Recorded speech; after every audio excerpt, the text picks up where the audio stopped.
আসসালামু আলাইকুম আর রহমাতুল্লাহ। আজকে ও পজিটিভ রক্ত দেওয়া একটি নতুন ভিডিও নিয়ে আমি আপনাদের মাঝে এসেছি। যারা বলেন যে রক্ত যারা ম্যানেজ করে অনেক সোজা, তাদের জন্য আজকের এই ভিডিওটা।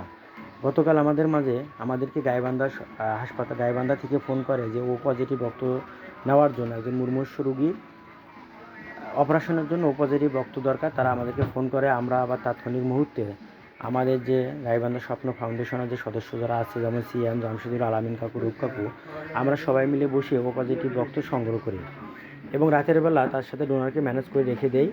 কিন্তু সে রাতে হঠাৎ করে মধ্যরাতে তার অসুস্থতার কারণে তার কাছে রক্ত নেওয়া আমাদের পক্ষে সম্ভব না। তাৎক্ষণিক মুহূর্তে চিন্তার মধ্যে থেকেও আবার ও পজিটিভ রক্ত সংগ্রহ করার জন্য আমরা সকলে মিলে বসি। সেই ক্ষেত্রে রাস্তার দেখেন যে বেহাল একটা দশা, বৃষ্টির কারণে রাস্তার যে কাদাতে পরিপূর্ণ হয়ে গেছে, মোটরসাইকেল চালানো অনেক রিস্ক। পুরো রাস্তায় ছিল অনেক কাদায় পরিপূর্ণ। তার মধ্য থেকেও আমরা রক্ত ম্যানেজ করতে সক্ষম হই এবং যে রক্ত দিবে সে বড়ুয়াহাটে ছিল। আমি ছোটো ভাই আমিনুল, তাকে নেওয়ার জন্য আমি মোটরসাইকেল নিয়ে বড়ুয়াহাটের উদ্দেশ্যেই রওনা দিই। রাস্তার দৃশ্যটাও আপনাদের দেখাচ্ছি যে কাদায় পরিপূর্ণ, বৃষ্টি এবং সকালবেলা অনেক সময় ধরেই বৃষ্টি পড়তেছিল। আমি বড়ুয়াহাটের উদ্দেশ্যে রওনা দিচ্ছি, আমি রাস্তায় আছি, আপনারা দেখতেই পাচ্ছেন। পরে আস্তে আস্তে বড়ুয়াহাটে পেয়ে আমরা পৌঁছি। সেই ছোটো ভাই আমিনুল, সেও তার কাছে গিয়ে আমরা পৌঁছার পরে আমি তাকে সংগ্রহ করে নিয়ে সে মোটরসাইকেল নেয়। তারা দুজন ছিল আমার সামনেই, যে মোটরসাইকেলটা ছিল সারা মোটরসাইকেলেই ছিল। তাদেরকে নিয়ে আমি গাইবান্ধার উদ্দেশ্যে রওনা দিই এবং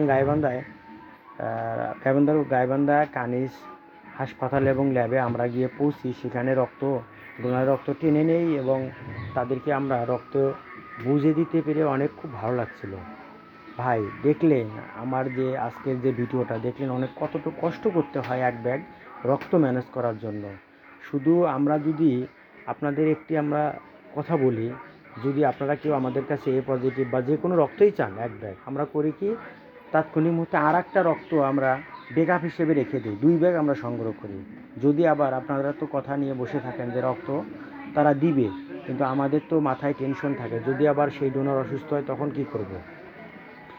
আমাদের অনেক কষ্ট করতে হয় এক ব্যাগ রক্ত ম্যানেজ করতে, যে কতটুকু কষ্ট করতে হয় সেটা আমার আজকের এই ভিডিওটা দেখলে আপনারা বুঝতে পারবেন। ডোনার ছিল না, ডোনার অসুস্থ, কিন্তু আবার ব্যাকআপ ডোনার যে রেডি করতে কতটুকু কষ্ট করতে হয়েছে, তার কাছে যাইতে হয়েছে এই কাদার রাস্তা ভেঙে, মোটরসাইকেল নিয়ে, রিস্ক নিয়ে তার কাছে আমরা যাই।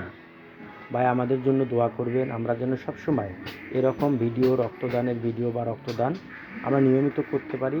এজন্য আপনারা আপনাদের সকলের জন্য দোয়া করবেন। ধন্যবাদ।